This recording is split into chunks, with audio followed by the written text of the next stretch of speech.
Well, howdy, folks. It's time for Beyond the Smoke Barbecue Talk. So grab your drink of choice and come gather around the fire as we talk all things Beyond the Smoke. Featuring pitmaster chats from all your favorite names in barbecue. We chat about competitions, pits, meats, and everything in between. From barbecue to grilling, from trimming to smoking, we got you covered. Got questions? Let us know. We're always happy to hear from you. Thanks for coming, friend. We're glad you're here. Now sit back, relax, and let's talk some barbecue. It's time to go Beyond the Smoke.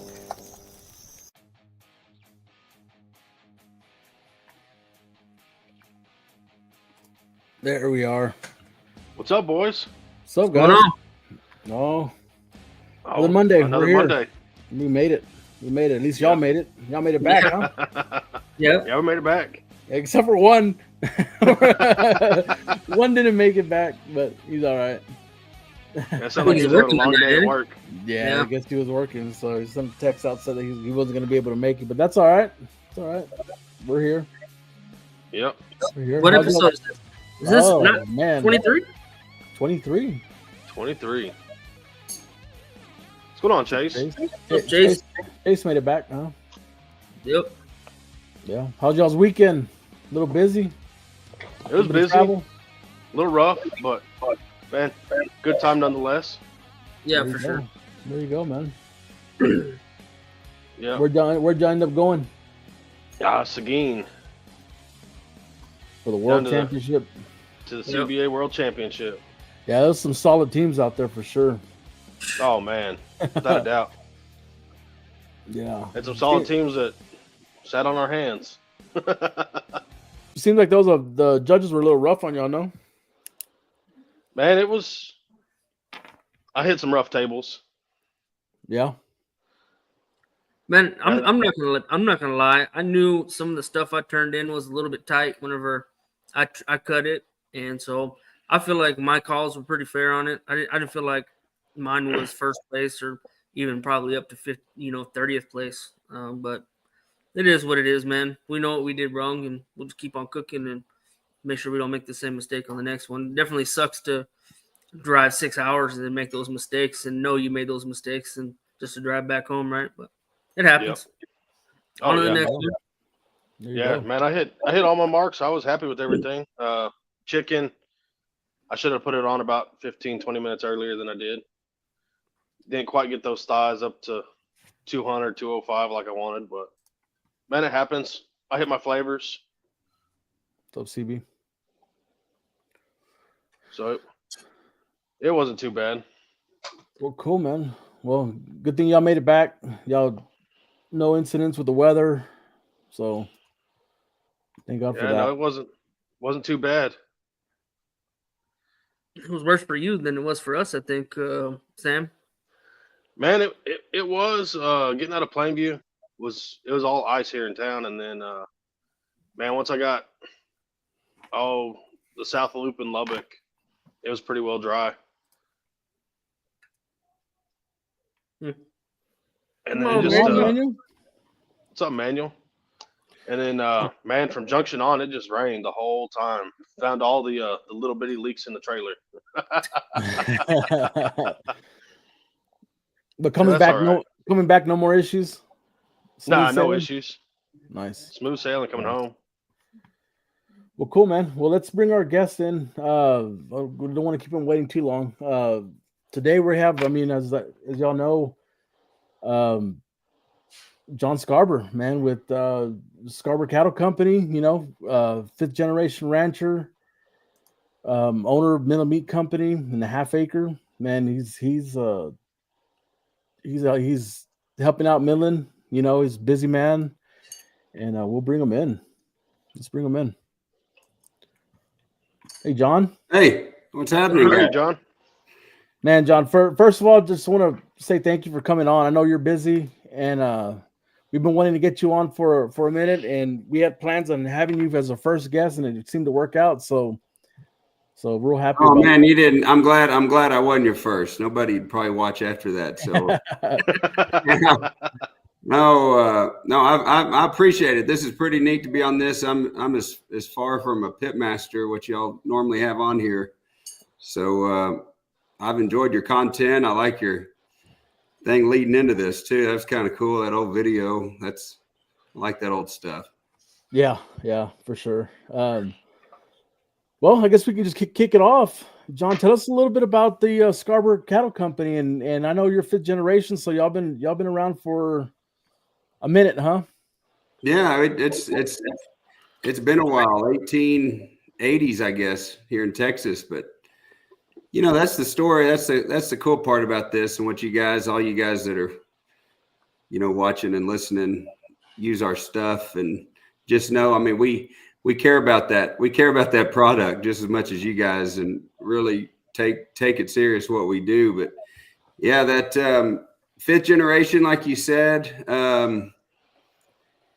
we've all been different, I guess. Every generation in one way or the other has been a little different. We started with sheep kind of in the 1880s and transitioned into cows, mostly Hereford cows, which is, red cow with a white face.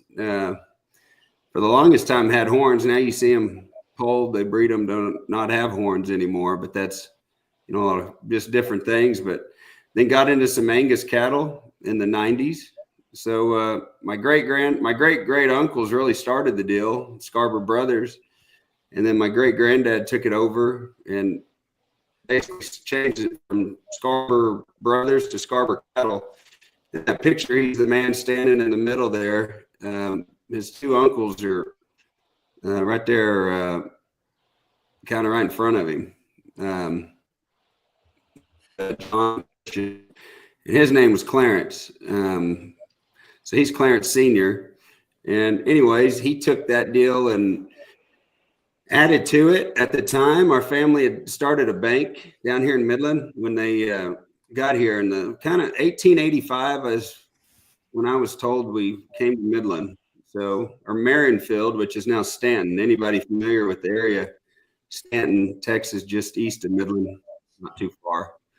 But kind of set up here, started putting some country together, running some cows, and growing that herd as far west as Fort Davis and into southeast New Mexico. And 10 of them in Permian.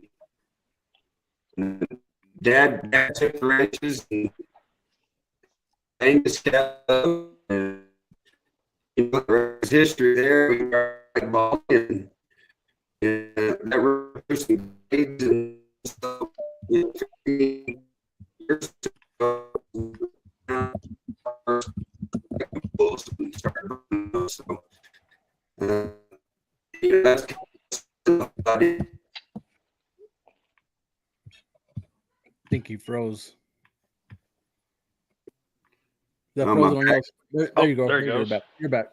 And I even came to my office thinking I'd have a better signal. We talked about that earlier. It's that Midland, Yeah. Midland internet, man. I mean, but I guess we've had issues this part of town the last couple of weeks or last week, but maybe it'll stay on. There's just so many people in Midland. I think everybody's on the internet at this time. So no, probably yeah, they're watching something. But so yeah, we got most of that. Let me ask you a question, John. What is one of your earliest memories on the ranch? Like as far as going back, when you were a little boy. Do you have any? Well, I just remember my dad would always just wake me up, and whether I was awake or asleep, I'd end up in the back there, next to him in the pickup going somewhere. And I'd usually wake up on one of these places and I would, I remember when I was 5, because I rode in a deal that came through Midland, a wagon train that started in El Paso and ended in Fort Worth. And I remember that. And then some of my early memories, I remember the first time I ever, I said fell off. My dad said you got bucked off, but I was a little bitty and my horse saw a sheep for the first time. That horse had never left Midland, so it didn't know it was sheep. And we had a little ranch rodeo that he had put on over here at the number 1, which is southwest of Midland across Interstate 20. And those sheep came out of the chute, and my horse had never seen one. And I ended up going to the ground there in the middle of the arena. But I do remember that too. So yeah, just going with my dad, really just kind of following him. And, he'd tell me, he'd point and say, go that direction and go ride and find your man. I got to go over here, so those were kind of my memories. And I grew up around a lot of good men though. I mean, a lot of times he'd leave me, and I had a lot of mentors, a lot of men that kind of put me under their wing and took me. And so, I mean, it's kind of all those stories. It balls up to now, Even with all your success, I still see you on Facebook, out there moving cows on horseback and everything like that. It's kind of cool to still see that, we can still trace back to where all of our cows come from, any of our competition briskets. I mean, you've moved every one of those cows probably by yourself. Yeah. Well, and that picture, that just happened to be and that's so dry. And that shows what Midland looked like. That was a year and a half, 2 years ago on this ranch in north of Midland. And I think Daniel Vaughn was down here doing a story. And I told him, try not to take a picture of the ground because it's really depressing. And that's what it looks like. We droughed out. So it's been an experience. I've had to move basically all my cattle out of this country and up to our place in the Panhandle. And then ended up adding a farm last year. So that's been a big help. So yeah, still can't run cattle right now down here. There's just not enough grass. But no, yeah, you got to do it. Granddad, he always said, if you're gonna own it, run it. And I try to make all the works, but you can't really be everywhere at once. But any of the major cattle works, I'm up there. Like, there was a day in my life when I lived on a ranch up here and all that stuff came daily. But now I just do it when I get to do it. And I look forward to those days because there's nothing better than being out in the country like that and riding that country and being with those people. It's just, there's really nothing better. I would prefer to do that on a daily, but we got to tend to business here too. Right. Do you remember y'all doing any cowboy cooking out there on the range and like that kind of stuff? The wagons, we never really pulled a wagon. I've been to some neighbors up there where we did some chuck wagon stuff. That was before my time, but every once in a while, if everything aligns and a guy says, hey, let's do a wagon, you can still see them, and there's still some outfits that do it. Yeah.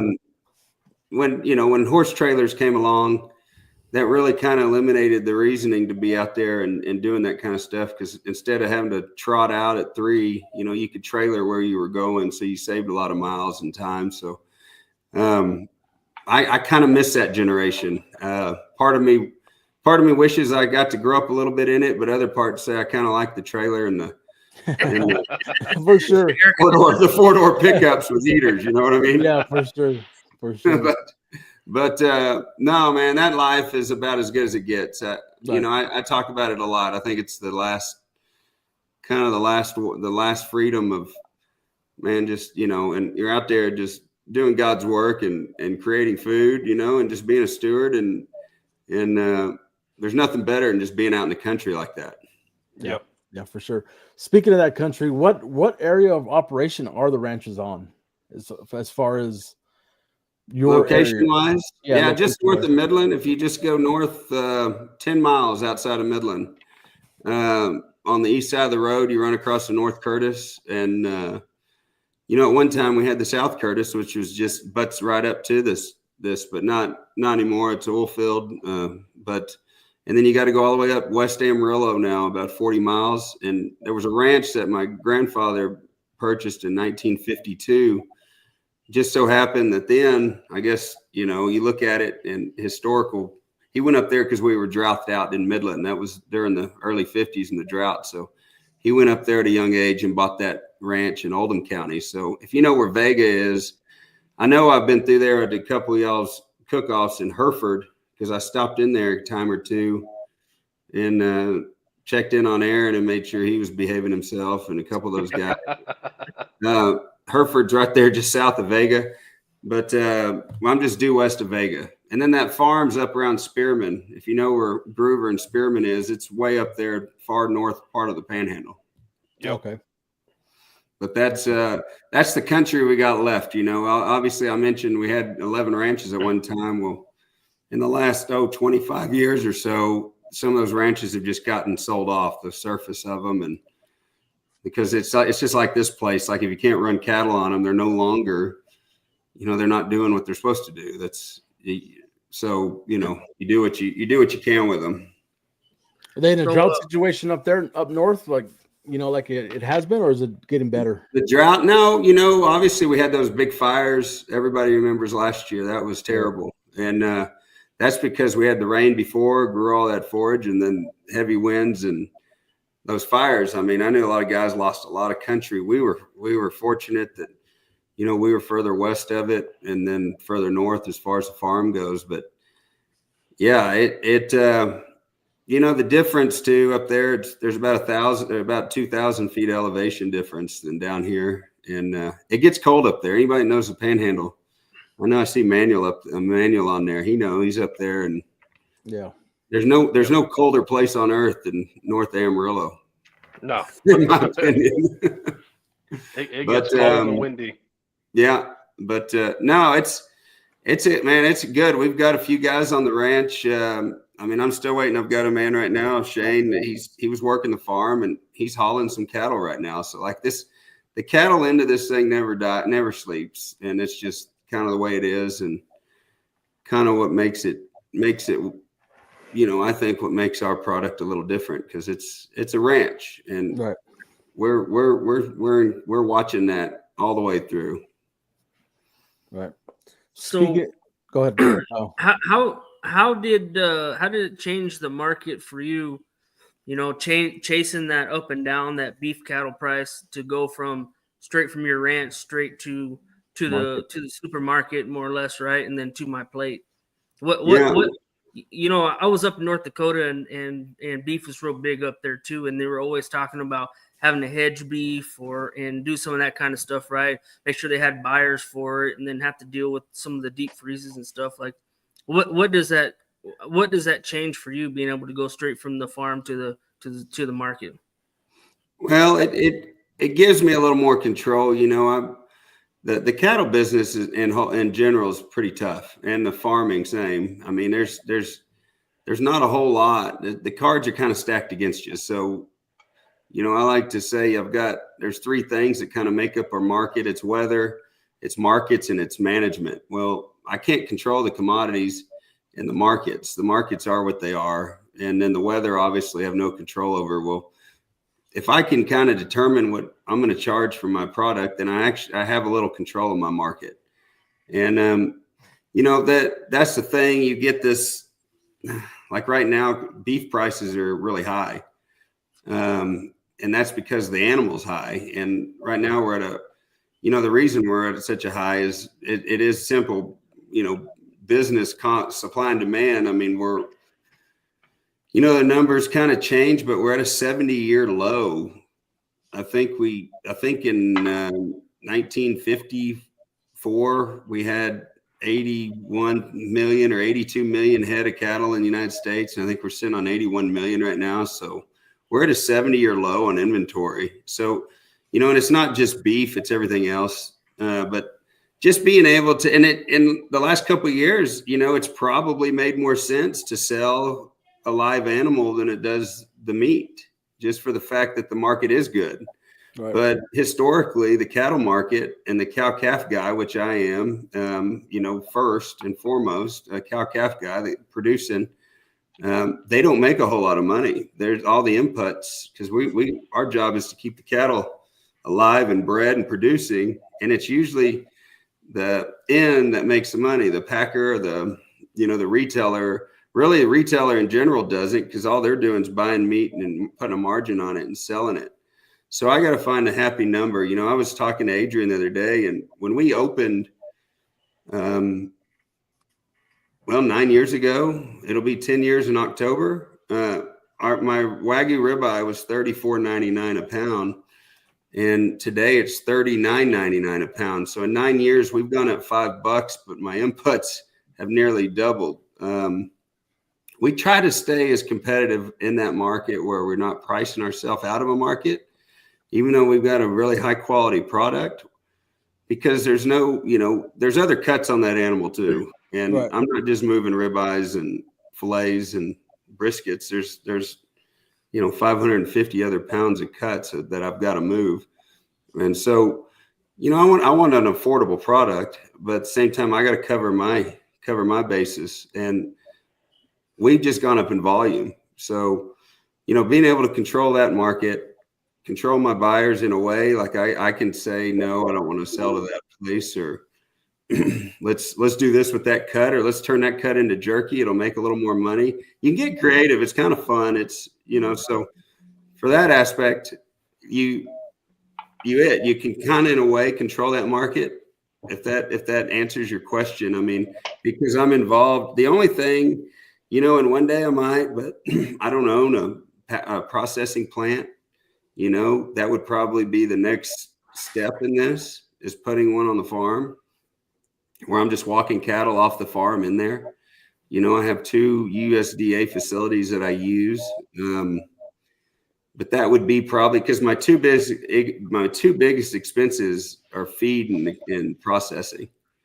And so eventually, if I want to be 100% integrated, I'm going to probably try to tighten that chain up a little bit too. But I've got great people. I mean, we got great relationships. I mean, I've got some of the best feeder people in the country feeding these things up around Groover. So there's no need for me to try to, reinvent that wheel. And the processing plant, the only time I've seen that just get really tight was during COVID. But with our relationships, I was able to keep cattle going in and cattle coming to Midland. And that was a wild time. But really, honestly, the sales today and the demand for the meat, it kind of seems like that, where we unload it and it goes out, and we're waiting on the next truck. So it's a good thing. We're blessed at Midland Meat. We're blessed to have, great customers and guys like y'all that support us. And because I didn't think I could sell a brisket when we opened, honestly. I used to have a backload of briskets, and we couldn't move them because nobody wanted to spend $150, $200 on a brisket. But I was going online looking at the other, big Wagyu guys that have been in business forever, and I was pricing them below them. So it just, the competitive scene wasn't that big out here. So nobody was just going to buy a brisket to cook in their backyard and spend $200 on it, But once some of these barbecue guys started coming in there, and then now, we got a wait list on comp briskets, but that's limited on numbers because we only harvest so many a week. So, if I could make them all look like that, which I wish, we try to when we do it. It takes a little bit of work. That's one of my briskets. One of my briskets, Midland Meat Company brisket. So, and that's why we're protective of our product because we have to be. We put a lot of work in it. Right. I tell folks it's a 3-year process from the time I turn a bull out to the time the meat crosses the counter, because it takes 9 months. Once a cow gets bred, she carries the calf for 9 months, then she calves, and then she's got to raise that calf for another 6 months, and then I wean the calf, and then I got to wean that calf, keep it alive, and in my case, not give it any antibiotics because we sell an all natural label here, and so you do that, and then you got to grow them a little more, then put them on feed and get them to where they grade well, and then harvest them. When you look up, they're 24, 27 months of age, so you spent 3 years growing that brisket. Right. So, if you've ever called and you're mad about a flat or something, and we're like, I'm sorry, we're doing what we can do, and you want to get mad, well, we're fine with you calling another outfit and getting another brisket somewhere else because we've got somebody waiting, and our briskets cook. If you haven't cooked them, they just cook different, Right. So it's like it goes back to that. I've got 550 more pounds of beef to sell off that animal. The briskets, I tell folks, if we could just raise an animal that had nothing but briskets, ribeyes, and tenderloins, that's the unicorn I'm looking for. 25-pound briskets. If I could figure out that code, I would use it. Yeah. Well, speaking of your product, how many breeds are you raising out there? You're raising 3 breeds, right?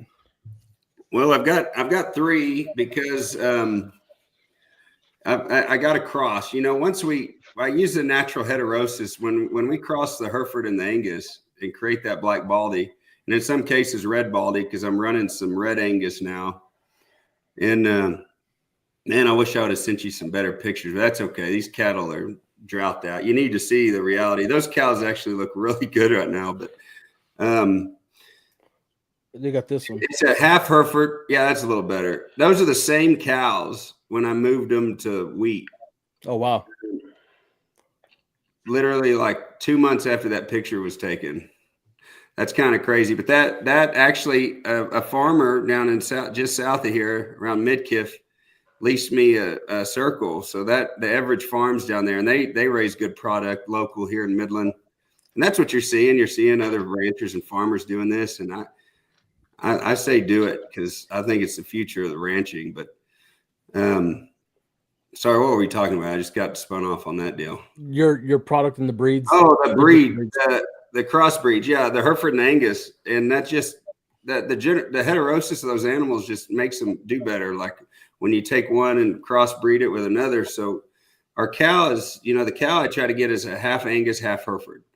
And then I will take that a step further, and then I'll breed a Wagyu to that.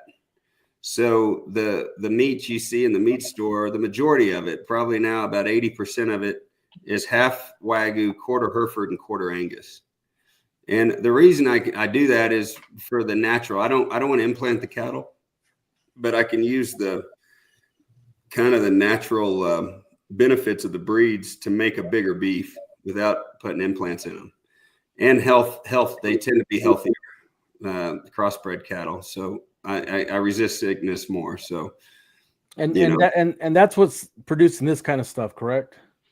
Yeah, that's it right there. And I'm real proud of just my straight Angus line too, because I think it grades like a little over 85% prime. Okay. And so I'm putting out an Angus product too now. That's my Angus or my black baldies. I just label them Angus because anything certified black Angus is all it has to be is 51% black. Well, those animals are pretty much black except for some of their faces. So that's my Angus line. And in the store, if you ever come in it,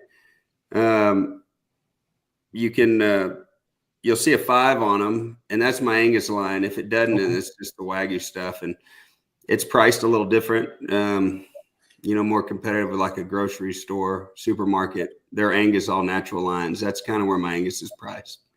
Yeah, that's what I was going to ask next. Is how do we know, what we're getting over there? So yeah, no, it's on there. It's all labeled on there, and I EID my animals, so I actually get third party audited, and I put an individual ID in all my animals so I can breed, so you can guarantee the breed and the age of the cattle, because to benefit me as a harvest guy, I want them harvested under 30 months, or else they got to pull the bone. Right. If they're 30 months or older. So what do you think of like say Snake River Farms briskets that come in? Sometimes we'll find a 25-pound brisket. Like, is that just an older animal, or is it, or what do you think? That can be a lot, and I've seen those. I've actually produced 30-pound briskets. Oh, wow. Yeah, I've got a handful that just shocked us too. And I think it's the animal, sometimes a lot of days, but it's genetics, and it can be your trimmer, but these were legit 30-pound briskets, and I've seen them, but it's rare. It's probably just that animal. They might, you can pop them in there if they're natural. That's another thing. You can grow the brisket area. That's something that's kind of hard to do on an all natural animal. You can get them big, but sometimes, like ours, you might run into a smaller flat or something like that. What cooks up, but like on raw form, it doesn't look like it's there. Right. But and that's it too, because I'm trying to find a perfect feed date, because it costs me anywhere from $4 to $6 a day. So let's just say $5 a day to feed these things. So, when you've got a couple thousand on feed, you don't want to feed one an extra 100 days because you just spend an extra $500 on it. So you're trying to find a perfect window to where your cattle are going to grade good enough where people keep buying it, and it grades and it's high quality, but you don't want to overfeed them to where you're just putting fat cap on them, So there's a fine line there, and it's still, I'm not there yet, still working on it, trying to improve it every year. All right. Colin had a question. It says, is there a difference between the backyard briskets in a case or comp brisket, or are they one and the same? What happens, the backyard just untrimmed, it's pricing too, the way we do it. So like just a backyard trimmed, backyard trim is what we call it. There's not, and it can vary because my two different processors, they both trim them a little different. But that's my $9.99 a pound for the Wagyu brisket. You're going to have to do a little work to it. You could probably find a jewel in there that can cook. There's a lot of guys that buy our briskets right off the shelf. Tommy does. I know there's some cooks that come in and they take whatever's there. Some guys just want a comp brisket. Well, for us to label one a comp brisket, either Adrian will go through them, Aaron might go through them here, Leslie, and I'll say, hey, put the comps to the side because we got something coming up like San Antonio, or we got big comps coming. We know some guys are going to want these, so we'll set aside what we think are comp briskets, and usually it just has to do with visual and size. We'll kind of look at it in the if it's got streaks, you can kind of tell from the outside how they marble up. So. And then we'll comp trim them. We've got great meat cutters, so we don't mind comp trimming them. But there is a difference. It usually has to do with the grade, and I can tell sometimes by the box, because when we get them graded, a lot of my more platinums and higher graded stuff turns into the comp brisket. So, right. Yeah, because I've seen the label say platinum on some of them, and some of them do say backyard. So, yeah, and that's that's how it is. They graded my in Itasca, that Tejas premium meats, they grade them, and platinums being their highest, and then Curo and gold. So, when you see the grades on there, they're a little different than like when you get my Angus in, it's prime or choice. And those primes, I'll tell you, those Angus primes have been doing really well. The guys that are using them, I don't know if the Wagyu deal's playing out or if it's, I think it's just preference, but I think there's some Angus out here that, at first it was pretty tough to beat. I think that Wagyu kind of hit the market and kind of changed the profile of brisket. And there's nothing better. That 1 or 2 bites of that Wagyu brisket, there's really nothing better than that, in my opinion. I've had a little bit of everything, but cooked by just about a lot of these guys. And I'll say, I can't eat a ton of it, but it's hard to beat that now. But a really, really good Angus brisket too. I mean, I kind of like old school, man, salt and pepper and just kind of old flavor. Yeah. Right. Man, I go in there and I pick my briskets, my competition briskets right out of your case. And I've been in there a couple of times, and you'll see me. I'll be on there on the floor because they're on the bottom shelves. You know, I'll be on the floor pulling them all out. I'll look at every single one of them, and I'll pick the one that I want. And I remember one time I was in there, and I got some, and I picked like 3 or 4 of them out. And when your staff members come over, and they're like, "Hey, man, can I help you? Can I grab you a cart?" You know, those are all going to be great briskets in either one you pick, you know, and I think I had 4 of them or something. I said, I'm going to take all 4 of these things. They just looked at me like, oh, wow, okay. Just loaded them up, put them in the truck for me. There you go. Well, no, man, I mean, it's kind of because everybody cooks them different. So, you know, and I don't want to, you know, name drop on here. So like some guys like them real, everybody likes one different, you know, and so it's like, you know, this guy might like them 18 pounds. This guy's fine cooking a 13 pounder, and you know what I mean? So like it just depends. And everybody does different things with them. And I used to just watch it, be real involved with it. But now it's just gotten so much. I mean, these cook-offs are all the time. I can't even keep up with them. You know, I still have a deal because like I go back to when we started and guys like, Aaron Leslie and JD Henley come walking through there. And at first Aaron's the one that started them kind of, and, you know, he came back and got another 1 or 2. And then next thing I know, I see this other guy's coming in there, and I finally asked him, so what are you doing with these briskets? He's like, I'm cooking them in these competitions. I was like, well, how are you doing with them? And he said, I've won the last 3 in, I've gotten first place briskets. And Aaron came in and said, man, I'm getting second place now. I was like, what's going on? And he's like, do you know JD Henley? And I was like, yeah, he's been coming in here. And that kind of got me the idea of starting the sponsor those guys, because it helped me move those briskets.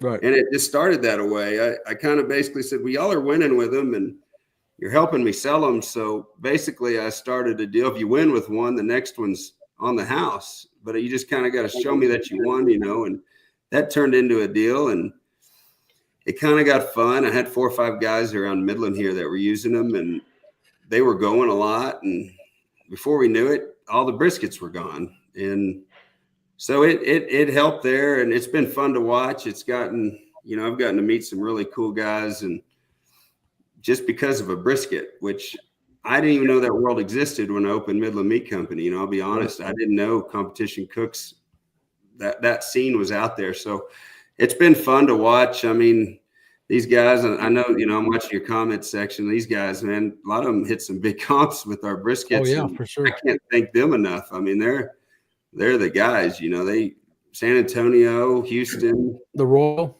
Austin, American Royal a couple times. I think, you know, JD 180'd the American Royal again. So we've done that 3 times. Fred Robles has done it with our brisket. I mean, we're just, like I said, man, we're extremely blessed. This thing's been an experiment, and it's worked, and it's been fun. You know, not saying it's been easy, but it's been real enjoyable to be able to ranch like this. Right. And I know you're a big meat producer, and I think a lot of people are on here to hear about the meat production side of it, but I don't think a lot of people understand or know how well involved or how involved you are with the community, you know. So I was just hoping maybe you can kind of talk through some of that stuff that you're involved in the community, you know. Like we were talking earlier, my son's a basketball player, and you and the Midland Syndicate, Athletic Syndicate, are going to bring in the new sports complex and stuff. Maybe you can just kind of give us a little, you know, insight on what that looks like and how much work you've had to put into bringing something that great into Midland for us. Yeah, you bet. No, and I saw Manuel's question, but I'll get to the syndicate. And now I think he was with me one day when somebody was complaining about a brisket, and I just told him I'm just going to start grinding those briskets and selling those brisket because I'm tired of hearing about it. But yeah, Armando, he's got first the last couple of years over there, and those ribeyes, the ribeyes are my favorite. But yeah, man, to get away from the meat and the syndicate, I appreciate you bringing that up. You know, you guys from Midland, and this area. And anybody's got kids. I'm married. I've got a wife and 4 kids, and they range from 16 down to 10. So we're kind of scattered in there, 3 girls and a boy. And that volleyball scene is something. And, we found ourselves traveling like a lot of families do on the weekends, these different cities, and just realizing, man, the strain it puts on you and your family to do that kind of stuff. And there's a lot of people that want to play but it's just gotten hard. The basketball, like I didn't even know the basketball deal existed here in Midland. So you said, yeah, and y'all go travel, and man, that's the thing. A buddy, kind of a group of guys, all my age. I'm 43, I guess now, and just kind of said, hey, let's change this. And before we knew it, we started a nonprofit, and then went out and kind of started raising some money. And we used a facility out of Abilene as our model, and those guys kind of helped us. They opened their doors. Anybody that's been to that Dodge Jones facility there in Abilene, and that sped us up. But yeah, we're going to take that model. What they built was 55,000 feet. And we're going to build 115,000 square feet out at the sports complex. And yeah, we got all the money raised or donated through these EMP companies. You see Diamondback's logo there on the side. They gave a lot of money to name it, and they're buying back in the community. They got probably the single largest employer now in Midland. But yeah, this thing's going to be 115,000 square feet. It's going to have 6 basketball courts, 12 volleyball. And if you noticed, we put just like the Dodge, the parents are away from the game. We took the parents out of the game. So they'll be sitting up high. That catwalk will actually go around that deal. And on the north end is indoor soccer field. You can probably see it through the glass, but if you were to walk around, so it's going to have indoor soccer on the north end, which anybody familiar with Midland knows we're just lacking in facilities. So this is going to fill a need for a long time. We were able to work a deal with the city with a 99-year land lease. So wow. We locked that deal up, and man, just like I said, just extremely blessed and fortunate. Midland's a unique place when it comes to giving, and we were able to raise that money in less than probably 8 months. We're still out raising a little bit because it obviously, like anything, it came in a little higher than what we wanted. But yeah, I mean, you're looking at $38 million right there that we went out and raised to build this thing. So wow. We hope that we can have leagues there and affect, and a ton of kids come through there. It's a free deal. It's kind of an open gym policy. No memberships. So like I said, we're a nonprofit. We're not doing this and I don't know if you could ever make $38 million back on that deal anyways. I mean, these things, you build them, and you're really building them for the community, because that's what it is. And, you talked about hotels, motels.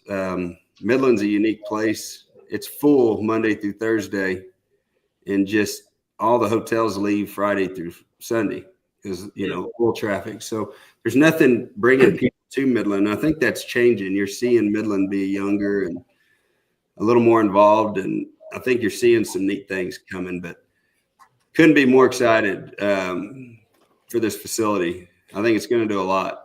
So what does the syndicate see this facility in 5 years? What is y'all's vision for in 5 years? In 5 years, I hope that we're running sport leagues out of there for youth. I hope when, where there's not a confusion, where there's kind of an umbrella in the sports, just the Boys and Girls Club alone here in Midland, they had between 800 and 900 kids sign up just for volleyball.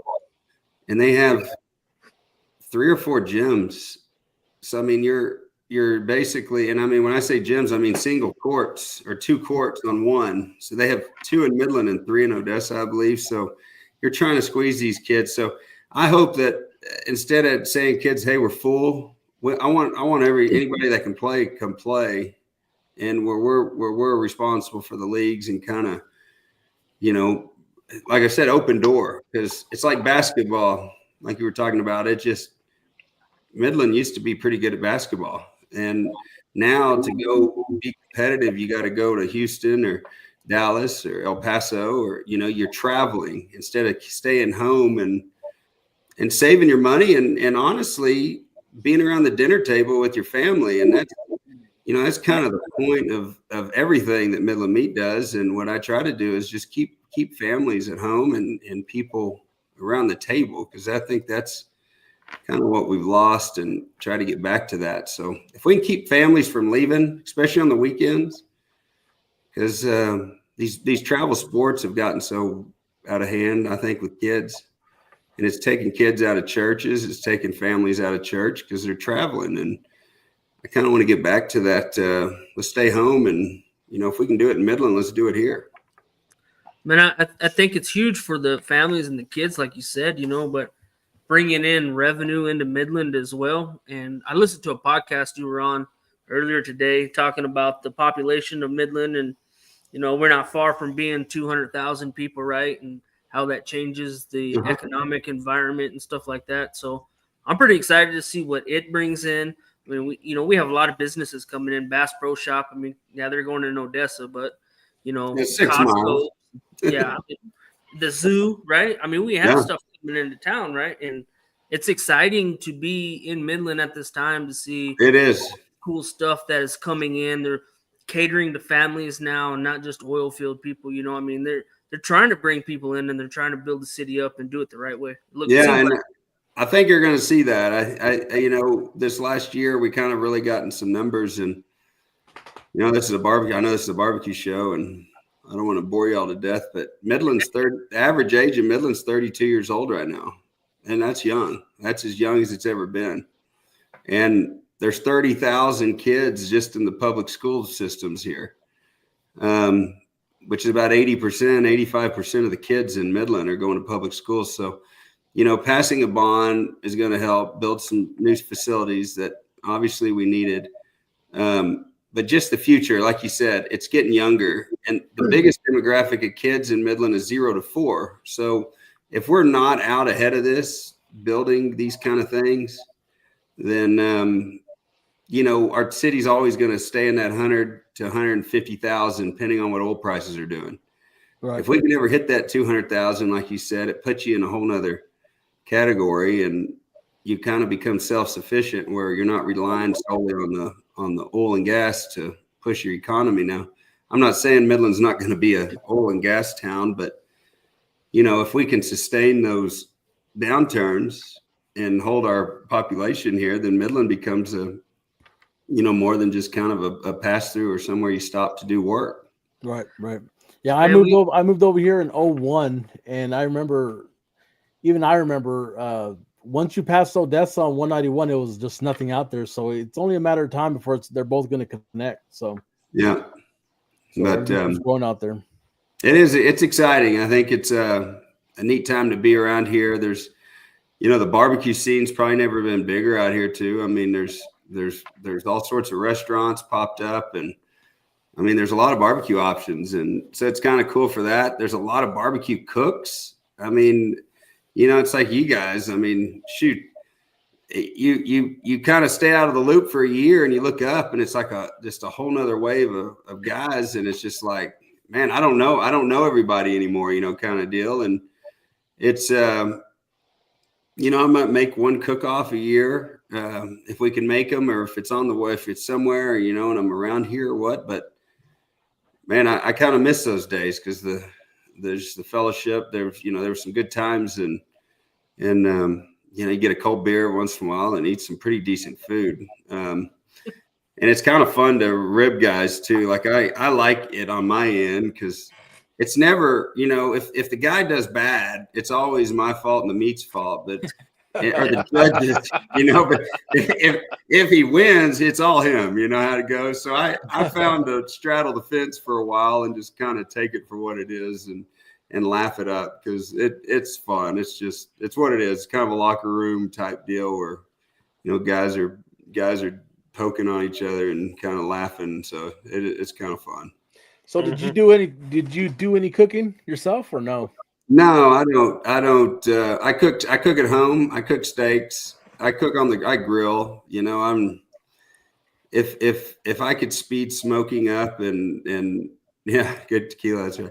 If I could make a brisket cook fast, I mean, the whole smoke, the time thing should get me. And maybe one day when I slow down, I'm gonna maybe enjoy smoking meats. But honestly, I've gotten so spoiled to where if I want a brisket or something smoked, I'll ask one of these guys and they'll just seal it. But I cook all my steaks. I like to grill. I like to cook a good strip or a good ribeye, and my wife eats filet. We try them all, though. The Delmonico is real popular in our house. The Denver. I mean, we kind of go through all of them. That's Delmonico right there. Yeah, it's getting close to a rib. Nope. What's your favorite cut, John? If you could just pick one. Man, if I had to just pick a steak and grill it, I mean, you cannot not pick a ribeye. I mean, it's, if now you say it can't be a ribeye, then like our really marbled strip, to me, cooked medium is a perfect steak. That's just me, though. I just like it. I recommend all our meat to medium. That's just me. Just to render it and actually get what, taste what's in it. But man, a good strip. I don't know. What do you like? Ribeye. Ribeye. See, I'm a New York strip guy myself, honestly. Yeah. Well, that's what I'm saying. You got to kick the ribeye out, and you can only bring one with you. What are you bringing? Oh, I'm going New York. What's that real popular Brazilian steak? No, the picanha. Oh, the picanha. Picanha, there it is. That's what's up. Yeah. The picanha is good. We just had that over at the Half Acre as a special running, and I love that. You can smoke that, grill it. You can do a lot with a picanha. It's kind of like the tri-tip. You can just you can do it a lot of different ways. Oh yeah. But that's what's cool. In the meat market, you get away from those main cuts, and you find cuts that the hanging tender. It doesn't look like much, but when you cook it, it tastes every bit like a fillet. Or like you find the cut, you get the flat irons out. That's the luxury of having all the animal. I mean, you got from the tongue to the tail, and especially when you got guys that know how to cook it, it's going to at least be good. You might not like the beef flavor. I mean, sometimes you get in a bite that is like, man, that's a strong beef flavor. And then others, there's like, it's lacking. But, the Denver is a cut that's super popular, that Denver steak. And it, I tell people, they're like, well, what does it taste like? And I tell them it's like if a sirloin and a strip got together, because that's kind of what it tastes like to me. It's not supposed to, and it's a really good one. Delmonico, obviously, because it tastes like a ribeye. I think everybody likes that one. But so me and Sam talk about this once in a while, but we run mainly all Midland meats. If we can get a Midland meat, what we like, that's what we're putting in the box, right? And we'll mix in some snakes once in a while or something if we can't find. I do at least if I can't find what I'm looking for. And I don't mind a snake, but my favorite thing about a Midland meat brisket is it's Wagyu and it's super marble, but it still tastes like beef, right? Where some of the other ones, I feel like they have more of a it's just a different flavor. It's almost too rich, right? I don't know what it is, man, but there's just something about a Midland meat brisket, ribeye, picanha, whatever. Their flavor in there, I don't know how you do it compared to some of the other guys that are doing the hybrids, but it's on point. Well, no, and thank you. I think there's some I think it's the genetics and the breeding. Like I said, it goes back to the Hereford and the Angus, and then keeping enough of that English blood in there that when you put the Wagyu, you don't overpower it.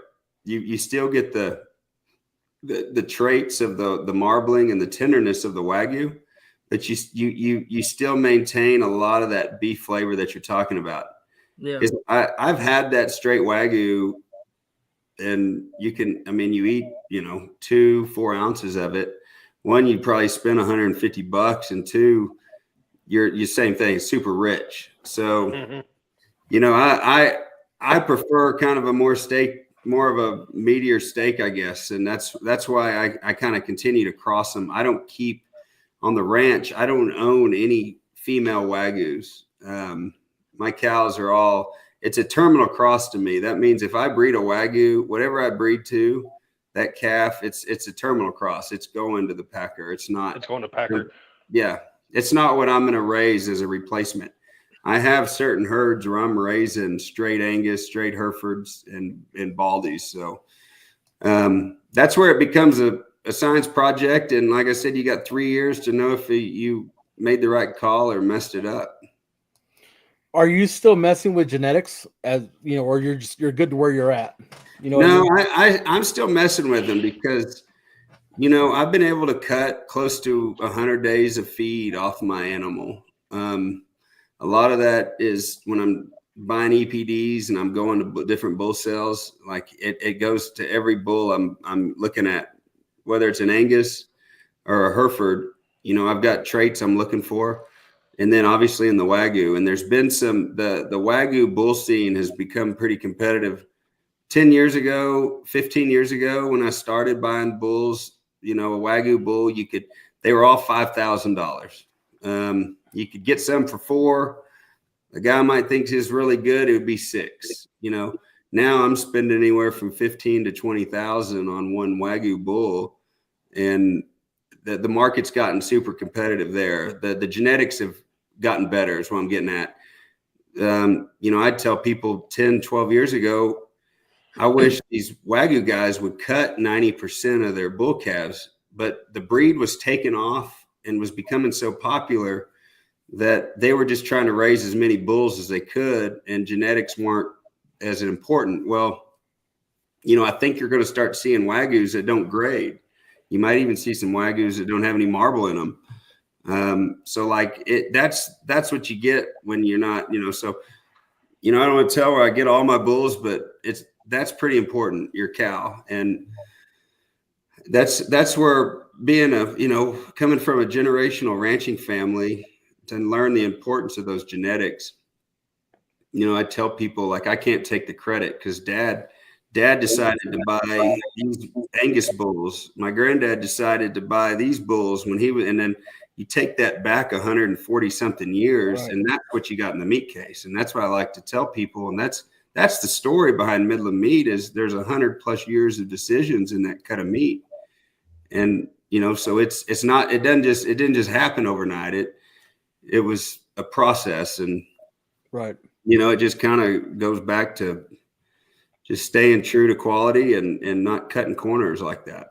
And that's what's awesome about Midland Meat Company that I think is, you know, it's a legacy product, right? It's a legacy breed, and you know, y'all are local. You know, it's like you say, from the ranch to the market. You know what I'm saying? It's different. Yeah. It's not, you're not just going out to HEB buying a brisket. You know what I mean? Right. And I like to use the farm to table gets thrown around, pasture to plate, but I said at one time, I said it's conception to consumption, and that's really what it is. It's it's not. I didn't open a meat market because I wanted something to do, or I needed to. Yeah, there was a need for it, and Midland needed. I felt like, because we did have HEB, and I was blessed to be able to do that because a lot of my staff and the guys came from over there, and the HEBs here in Midland were powerhouses. They still are. Yeah, I mean, still are. You can't compete with an HEB. I mean, those guys are monsters, and they sell good product.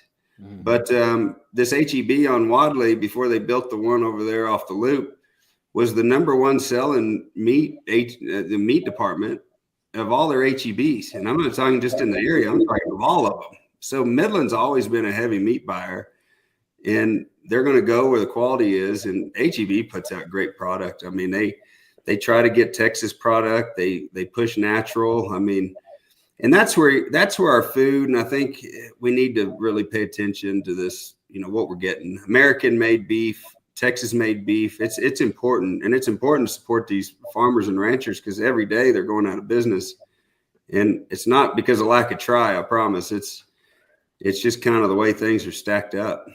Right. But this is for my kids. I mean, I don't want to see it fall. You know, I want to see a generational keep going. And if owning your own meat market's the only way to keep a ranch, fluid and kind of relevant, you in the next generations, you kind of gotta get creative, because the way of selling them over in live market right now, it might work and last year, but 2 out of 10 years, 3 out of 10 years isn't always going to pay the bills. And so, I hope with this model, we can kind of control it and stay open and keep our ranches going. Right. Do you have any other distributors besides Midland Meat, or is all your beefs going straight to your market? No, we sell we've been in quite a few meat markets. It's down in San Antonio. We sold some meat, Smoke Shack. We've been out as far as Atlanta, Georgia. Craig, Big Green Craig out there, he would sell our stuff at his meat market and his barbecue store out in Colorado. Those guys are awesome. Proud souls. Yeah, they have our product. Forever used them. I know they got some cooks. Chris just won something pretty big. I saw him on internet, I guess, but they're a good group of guys over there. Scattered out. We shipped to a few restaurants. We're kind of all over. We tried. If I need to move the cut, it moves. I'm not going to sit on product because I've got another truck coming. So it's not if we can do it. Like if somebody calls and says, "Hey, I need ribeyes," odds are I'm going to probably tell you we can't do it. But hey, have you ever cooked a bottom sirloin flap? Because I can move some of that. And so my goal is to move the carcass. At the end of the day, that's what I'm trying to do. Because now we've got, like I said, man, we've been beyond blessed, whether it's the half acre, which is kind of catching some steam, and we're adding on over there and growing. And those guys do a great job of the meat store. This thing's turned into, a bigger business where there's 40 some odd, close to 50, employees. And it's a big kind of family union. It's kind of fun to get them together. We get together about once a year for the Christmas party. That's about it. But the half acre, they all work together. There's a lot of synergy, but it's like, it's a machine it can't stop. If a link in the chain cracks on the ranch, it affects the meat store, which then affects the half acre. So they're all tied together one way or the other, and it all starts up there on the ranch. So it's you got to have a lot of faith and just there's prayer that it works, because really it's out of my hands, and I just kind of let it do what it's going to do. Awesome, man. With kind of listening to your backstory of your whole family being here for so long, and all the businesses you own here in town, and some of the great stuff you're doing in the community. Have you ever thought about going into politics here in town, or even farther? Oh gosh, no. You get just frustrated enough where you feel like you need to go run and do something, but I found that world's not for me. I'm not. I hear that. I'm about as far from a politician as there is, and that's just kind of it. I think I would offend way too many people, and I don't think I would be a very good politician, because I'm not going to say I don't work well with others, but common sense has to kind of come in play in my world. And if it doesn't, I kind of tend to say something about it. So yeah. Politics is probably not where I belong, but I'm going to be on the side and doing what I can from the sidelines, Yeah, fair enough. But, well, one more question I got, and then we can let you go. I know we're pushing an hour. So what is one of your favorite memories on the ranch? Probably when I bought my first herd. I was living down here in Midland. I'd just gotten out of college. I'd just gotten married, and my wife and I were living here just north on the North Curtis, and there was grass that year. We had some good country, and I just remember I had been down here a little bit, maybe a good year or so, and my dad had come down, and we were gathering a pasture I called East Pasture, and I had 75 cows in there that we had taken off a ranch in Andrews County, and they were real pretty baldy, started great, and they were heifers. They're second year calves, and I'm sitting there, and we're driving them. And normally on a drive, you would stop before you get to the pens, and you would cut your dries out. You'd hold the herd up. You'd cut the ones that didn't have calves. You'd cut them out and pin them, and either put them somewhere else or ship them because they didn't produce a calf. Well, we get to the gate, and we're still going, and my dad kind of pulls. He rides around. I was riding drag there, and he came around to the back, and he said, "John, aren't you going to hold them up and cut the dries out?" And I said, "Dad, there's not any dries in there." And he kind of looked at me. And in the cattle business, your job is to make that cow have a calf. Like you're not productive. You're based off your calving percentage. And the national average is 80%. So like 8 out of 10 cows that get bred will have a calf. Well, I had 75 in there, and I actually had 76 calves. I had a twin, and my dad was out of shock and kind of just like, really? And he looked at me and he goes, "Hey, I'm going to make you a deal. And if you got to make up your mind though, before I open that gate," and the gate was up there a quarter mile or so. He says, I'm going to sell you these cows, but you got to tell me before I get to that gate." And I didn't have any money. My wife was working 2 jobs as a nurse. She was driving to Odessa at night. She was a neonatal nurse and then a nursery nurse here in Midland. And I was trying to figure out how I was going to come up with this money. And God just spoke to me at that moment, and I caught a run and got to him, and I said, "I'll do it." And he says, "How do you want to brand them?" I said, "I'll brand them on the left hip." Scharbauer Cattle Company always branded on the right. And then I picked up the left hip 5 and branded on that till I ended up eventually buying Scharbauer Cattle in 2019. So now the only thing I brand on the left hip is a Wagyu, and the right hip is on my Angus and Hereford. But that probably, because that set it, that kind of, and then I was able to change. I wasn't afraid to kind of break off. But I remember that moment because it was just one of those moments that stood out. And I had to call an attorney. I started my own cattle business, and that was 2008 or 9, I guess now. And I guess the rest is here now. We're to keep adding to it or trying to, but that one stood out. Anytime my kids are with me, those are big moments, and it's a good life. They say I've been blessed, but the Lord just kind of he kind of leads you.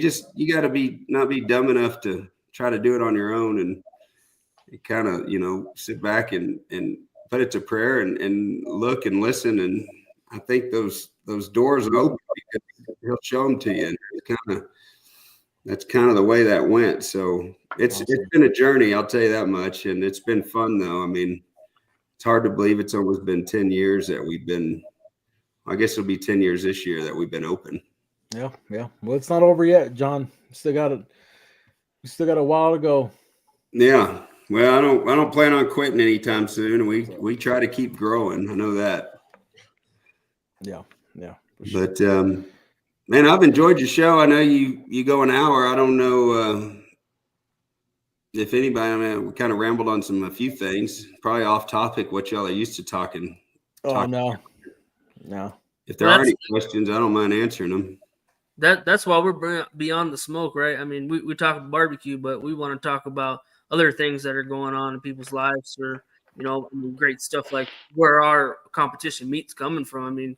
You're filling out some information that we've had a couple discussions 3 or 4 years ago about the meat, but you didn't go quite this deep into it. And I can guarantee you a lot of these people that are on here tonight aren't from this area and don't really know the history behind what they're putting in the box, right? So yeah.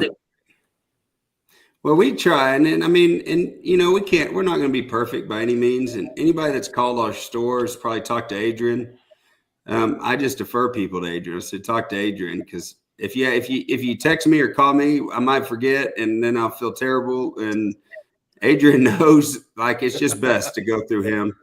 And he's gotten really, really good at this thing. And man, he's great. I mean, unbelievable people over there at the meat shop, and the advice we get. I mean, it's when you can lean on these competitive cooks on how do guys like y'all like your briskets trimmed, so we can go back to our processor and say, hey, why don't you do this or do that? And we're getting, in my opinion, expert advice from guys around us that can kind of help cater to you guys, because y'all are all trying to do the same thing and basically trying to just win with a bite or a few slices and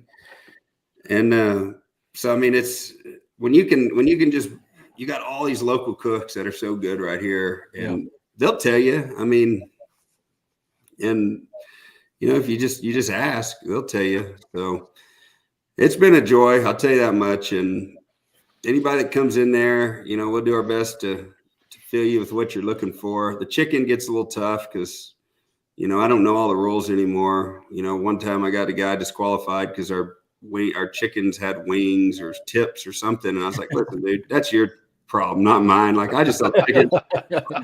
Some of that stuff, I'm like, hey, that you should know that. That's not my job to know that. And that was when we first opened. I realized how serious you guys are about your craft, and I mean, I don't blame you. And that's why we want to try to fulfill what you want. And we like to know those are gauges. They're not always gauges on how good our product's doing, but when you can go out in the next couple months and win one or two of these big comps, and you guys are out there cooking them, and then we got if we get skunked a year, then I go back to the drawing board and said, what was I doing wrong? Because I know these guys know how to cook.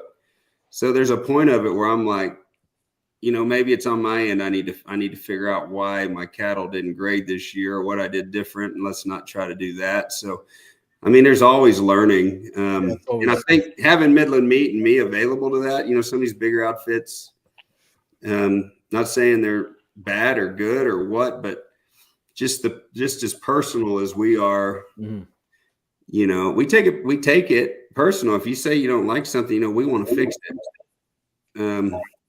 Or at least talk it out and figure out what went wrong, so I can't help you if you got drunk and left your lid open and burned your meat. Did you hear that, Sam? What I mean? And I'll see through that story, I promise. Well, there's not a lot of places, in the nation where you can actually go and talk to a producer like you. You know what I mean? If you have an issue with a brisket or something, and hey, there's John in the market, or there's John at the half acre. You know what I mean? You're pretty easy to talk to. I talked to you one time. You came up to me and at the half acre, we talked for a little bit, and not very many places where you can do that. It's fun, and if I don't, I mean, because there's, I try to remember everybody, and it's hard. That's out there cooking them, because it has been nearly 10 years, and man, it's like I said, there's new guys every day, and guys reaching out through Facebook or the internet. We're shipping briskets, kind of all over. So I don't know anymore who's using them, who's not. So unless you tag us or kind of tell us, I don't know. Adrian knows the shipping list and who all getting what, but it's kind of hard for me to keep up with everything. So yeah, if you see me or something, I'd love to talk, because I like to visit, and I like to know if you're doing good with them. I mean, we still give them away if you win with one. So tag us if you win with one, and we'll do what we can to get you one just like it for the next time. Right on. I say I haven't won with one yet, but I've been cooking them, I guess, the last 8-9 months, and man, my consistency has just gone up and up and up. So, man, thank you so much for the time and effort you put into your product. Hey, you bet, man. And I can tell you, I just know that like right now, like we went through so much beef in December that I made it a point to hold some of those December briskets back, because right now I'm still playing catch up. So like, if you don't get one, we're working on it. But man, yeah, keep grinding. If it keeps happening, I don't know, tell me. But I get it. I'll do the best we can on our end to try to help you, achieve what you're trying to do. Right on. I know October, November, you guys got sold out pretty regularly, right? Because we had the West Texas Bash. So, I mean, that's a big one. Yeah. They sold a lot. And then the Daniels came through, right? And the Daniels. That was a big deal. Yep. Guys were, I would tell those guys, I'm like, you only turn in so many slices. Why do you need 12 briskets? But that Daniels deal was, but it is what it is. And we tried to limit them to, I think, 2 comp briskets a piece. I mean, we had to put a limit on it. And, I hate to limit anything because my job's to sell them, but at the same time, that's kind of what it is. And without just price, I want them to be priced where you're not spending $1 jillion to buy something, just because. But I want it to be fair on our end because, I know what it costs to raise the thing, and so that's it. Kind of, we just want to limit on those. But yeah, these cook-offs locally. I mean, I've considered putting on a big one or doing something down here, but all of a sudden they started coming and shoot, I get to just watch now, so it's kind of fun. Yes, sir. We'd be a part of them. We might sponsor or help do something, but I don't think you'll ever see me headline one of those deals. The Meat Classic. No. I hear enough. No, I hear enough about it. Manuel knows. Golly, no. So I'd rather attend and say hi and eat and leave. Let y'all worry about turn-ins. Yes, sir. Yes, but sir. Man, I've really enjoyed the show. I know Yes, rambled on about a lot of different things, and I'm available if anybody needs to get a hold of me down here in Midland, and you usually catch me in that store. Right. Before we let you go, tell the viewers how can they get a hold of one of your briskets? What do they need to do? Yeah, I mean, just call the Midland Meat Company. That our phone number, obviously, and we're on social media pages. You can search us up, and you reach out to the messenger. You're going to get me. Between my wife and I, we try to watch the page, and so you call the meat store. I think that number's if you want me to do that, it's 432-262-4644. And then we got an email and a website, midlandmeatco.com. You reach out there at contact. You can get me there just at contact email, and I answer that. So, okay.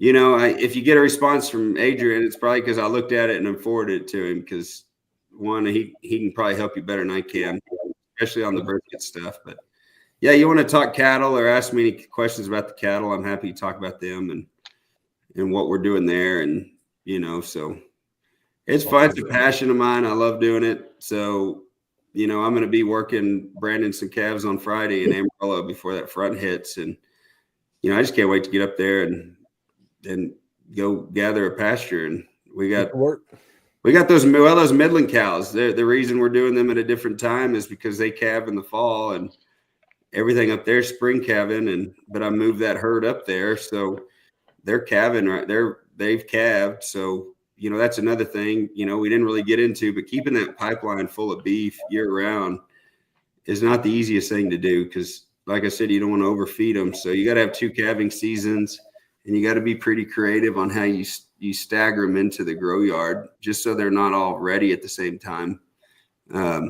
So it's turned into a 365-day, not that ranching wasn't, but now it's a, in the business terms, it's a cash flow of 365 days versus getting paid 3 or 4 days out of the year like a normal ranch would. Oh. Man, before we end out here, I want to say I'm on the board for the barbecue bash, and I sent a lot of people over here to Midland to get briskets for that bash.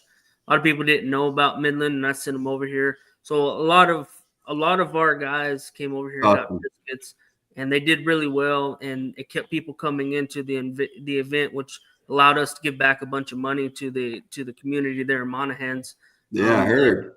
And I appreciate, the quality of beef that you're putting out and making yourself available for us to talk to and coming on this show, as well as I want to say I appreciate all the stuff that you're doing for the community. We just touched on a little bit of it, right? So I just want to say I appreciate what you're doing. Yeah, thank you. Right on. Cool. Anything else, guys? I'm think good. that's it. All right. We have no questions. Well, I sure appreciate you guys. I know you got a closing or whatever, but holler at me anytime. I'd be happy to come on again sometime down the road.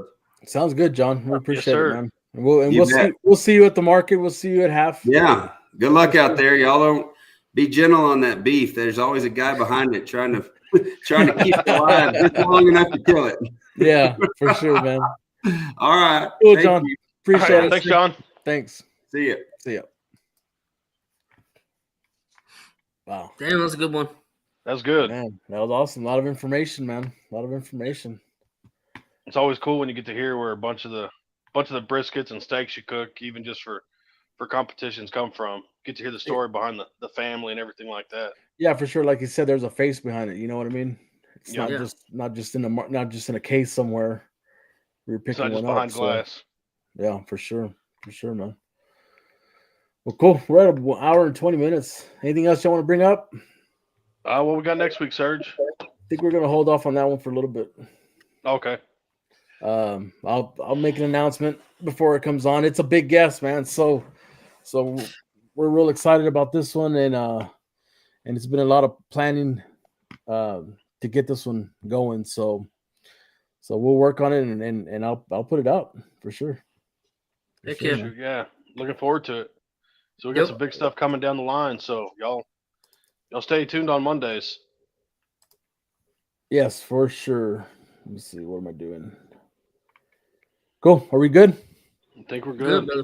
All right, man. Well, thanks for everybody for being on, and we'll catch you next Monday. All right, Later, later, buddy. boys. Later, man. This is Parrish Randall, and this concludes this episode of Beyond the Smoke. Thanks for stopping by, friend. We hope to see you again real soon. Until next time, happy trails. Until we talk meat again.